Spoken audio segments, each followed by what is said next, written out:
আমাদের সংসারে অনেক এমন কিছু কাজ থাকে যেগুলো মেয়ে মানুষের দ্বারা করা একেবারেই সম্ভব নয়।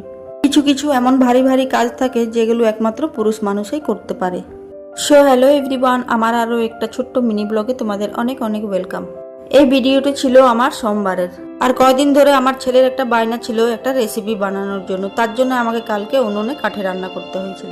গ্যাসে এত কিছু রান্না করাও সম্ভব নয়, সবকিছু যদি গ্যাসে রান্না করি তাহলে গ্যাসটাই আর কতদিন টিকবে। ইট তো বাড়িতেই ছিল, আর বরকে বলেছিলাম কতগুলো আমাকে কাঠ জোগাড় করে দিতে, তাই ও কতগুলো কাঠ জোগাড় করে দিয়েছিল আর উনুনটা ওই বানিয়ে দিয়েছিল, কারণ আমি না উনুন বানাতে পারি না। কাঠে রান্না করতে গেলে ওই একটা প্রবলেম হয় যে বসে বসে জাল দিতে হবে, তাই বরকে বলেছিলাম তুমি তাহলে জাল দাও আর আমি এদিকে কাজগুলো করে নিই। আর কাল সকালে জলখাবারের জন্য ফ্যান ভাত বসেছিলাম, আর ভাত হতে তো প্রায় 1 ঘন্টা 1.5 ঘন্টা টাইম লেগে যায়। পর এইদিকে বসে বসে উনুনে জাল দিচ্ছিল, ততক্ষণ আমি এদিকে কাপড়গুলো কেচে নিয়েছিলাম। তারপর এদিকে বাইরেটা আমি ভালো করে জল দিয়ে পরিষ্কার করে ধুয়ে নিলাম। আর শুধু ঘরগুলো পরিষ্কার করলে তো হবে না, বাইরেটাও পরিষ্কার করতে হবে। জানো তো আমাদের বেলকনিতে সব চটি জুতো থাকে, আর চটি জুতোতে এত পরিমাণে বালি ধুলো আছে যে মুছতেও আমার ভালো লাগে না, তাই আমি প্রত্যেকদিন জল দিয়ে ধুয়ে নিই। এদিকে বাইরেটা ধুয়ে তারপর আমি কাপড়গুলো মেলে নিচ্ছি। আর বর তো বাইরে যাবে, তাই ও আমাকে বারবার ডাকছিল যে জাল দাও এসে। পুরুষ মানুষের তো ঘরে বসে থাকলে হবে না, তাই ওরও কাজ থাকে, তাই ও বলছিল জলদি এসো। যাই হোক, ও বসে বসে অনেকক্ষণই জাল দিয়েছিল, ততক্ষণ কিন্তু আমার ভাতটাও সেদ্ধ হয়ে গেছিল। এদিকে কাপড়গুলো মেলে তারপর আমি চলে গেলাম ভাতটা নামাতে। আর জানো তো কাঠে রান্না করি না বলে কালকে এত পরিমাণে চোখে জল এসেছিল যে কি আর বলবো।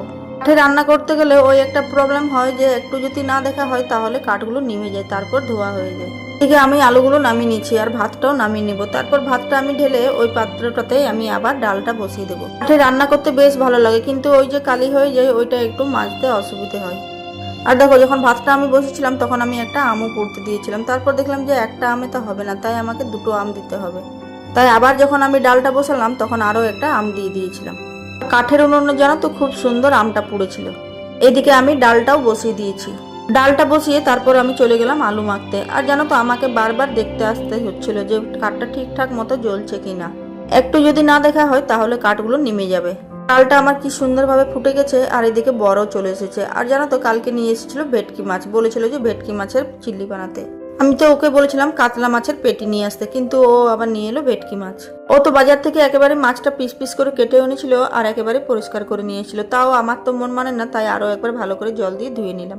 মাছটাকে আমি নুন, হলুদ, আদা, রসুন, কাঁচা লঙ্কা বাটা আর কর্নফ্লাওয়ার দিয়ে ভালো করে ম্যারিনেট করে রেখে দিয়েছিলাম, আর তার সাথে দিয়েছিলাম একটু গোলমরিচ গুঁড়ো। 1/2 ঘন্টার মতো আমি ম্যারিনেট করে রেখেছিলাম। এদিকে আমি মাছটা ভেজে নিচ্ছি। কাঠগুলো যদি ঠিকঠাক মতো জ্বলে তাহলে রান্না করতে দেরি হয় না। আমাদের একটা উঠোনের মধ্যে রুম আছে, সেখানেই তো কালকে আমি রান্না করেছিলাম, তো বারবার আমার ছেলে দেখতে আসছিল আর ও ওখানেই ছিল। আর ওখানে আমার কাঠে রান্না করতে করতে